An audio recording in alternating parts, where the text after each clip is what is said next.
Hello everyone. Today I want to talk about the concept of manifesting while you sleep. There are so many misconceptions about what happens in our sleep with our subconscious mind and our conscious mind, and I want to take this opportunity to clear all of that up because there's a lot of crap out there. So, before I get started explaining how sleep works, I just want to take a minute to introduce myself to those of you who are new here. Hello and welcome. I am Zara Mahoon. I write the blog zmahoon.com, and as a result of applying the principles that I teach in my books, my online courses, and my talks, people who are feeling stuck in life, not able to manifest what they want, are able to release their obstacles and start achieving their personal and business goals. I am looking for people who want to transform their lives by bringing more peace into their lives, more love, and more money in their bank accounts. Who do you know that might need to work with me? So let's talk about sleep. What happens when we are asleep? You'll hear this said that because your conscious mind isn't active, you can access your subconscious mind more easily while you're asleep. And I'm here to tell you that that is absolutely not true. The very first concept that I want you to understand is the concept that the subconscious mind is simply a storage space. It is like the hard disk of your computer. Your computer, when you start working, you turn the power on and you open files, that's like your conscious mind. And your subconscious mind is like the hard drive in your computer, or attached an external hard drive to your computer. The subconscious mind stores all those things that your mind has decided are useful pieces of information. And because your mind has decided that these are useful pieces of information, they are beliefs, because a belief is just a thought. A belief is just a thought that you have accepted as being true, and sometimes you accept thoughts as being true by not negating them in any way. All of that is stored in your subconscious mind. When you go to sleep, and if you consciously turn off your conscious mind, then both the conscious mind and the subconscious mind are out of the way during your sleep. Hear this carefully. You actually have to turn your conscious mind off. Otherwise, it will keep running. Just like when we have a computer, and if you don't turn your computer off, the screen will go off and your computer will go to sleep to save energy, but it won't be off. Soon as you touch the keypad, like I'm doing just now, just soon as you touch the pad, it will wake up again. And so it keeps running the processes that are running in the background even while you sleep. That is why we prepave sleeping. When I sit at the edge of my bed before I lay my head down, because you know me, I lay my head down and I'm gone. I'm asleep right away. So before I lay my head down, I sit at the edge of my bed and I prepave going to bed by giving the instruction to my conscious mind that I do not need it to operate while I am in the sleep state.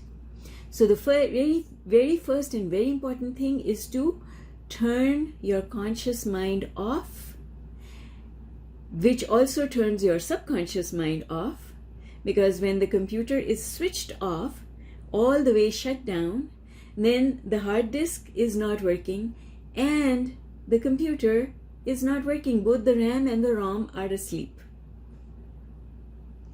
When you do that, when you get your conscious mind out of the way and the subconscious mind out of the way, now your channel of communication with source is fully open.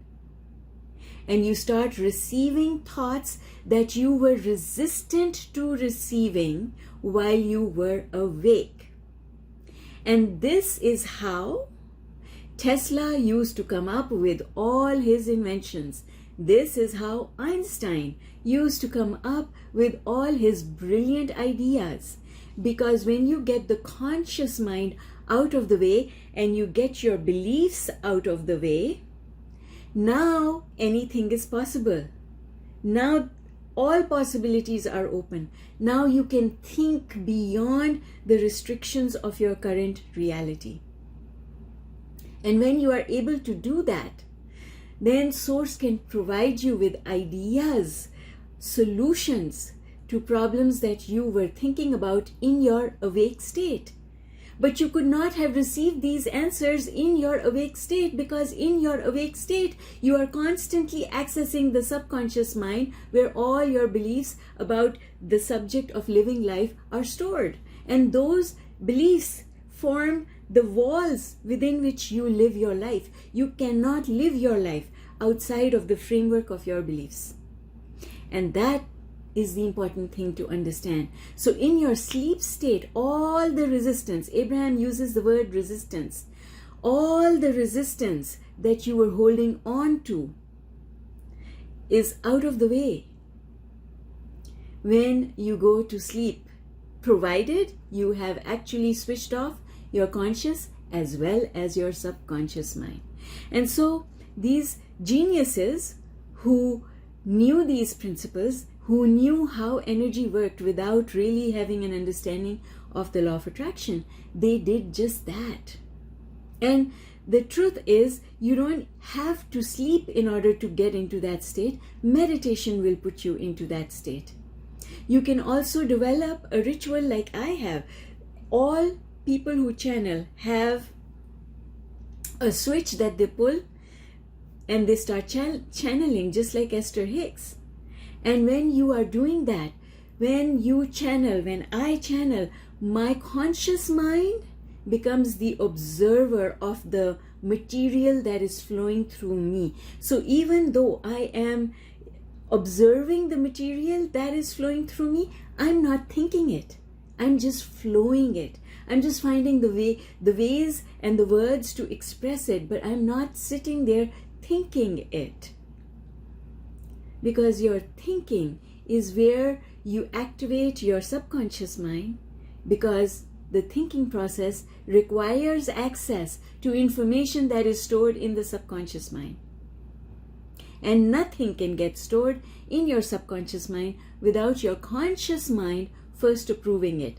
Unless you get both of them out of the way, and now there is no resistance. No negative beliefs are active, and the guidance that you want can flow completely through. So you wake up with ideas, or the ideas have been conveyed to you and suddenly they'll pop into your conscious awareness because they were delivered while your conscious mind was asleep. So this is why the sleep state is so important. Also, another reason why the sleep state is important is because when you get your head out of the way and both your subconscious and conscious mind are asleep, that is when the perfect healing of your physical body takes place, because it is the conscious mind that is preventing that healing from happening, because the conscious mind keeps referring to beliefs that are stored in the subconscious mind in order to help you to make your decisions, and that is why best healing takes place when you are asleep. I hope that this helps everyone who is gathered here today with your life. Get the most perfect sleep that you can ever get, and then watch what happens and how your life changes. All right, folks, that's it for now. If you have a question about the law of attraction and how to use it in practical ways in your life, please send me an email through my website zeemahoon.com, and I will be more than happy to publish a YouTube video as a response for you. Bye for now.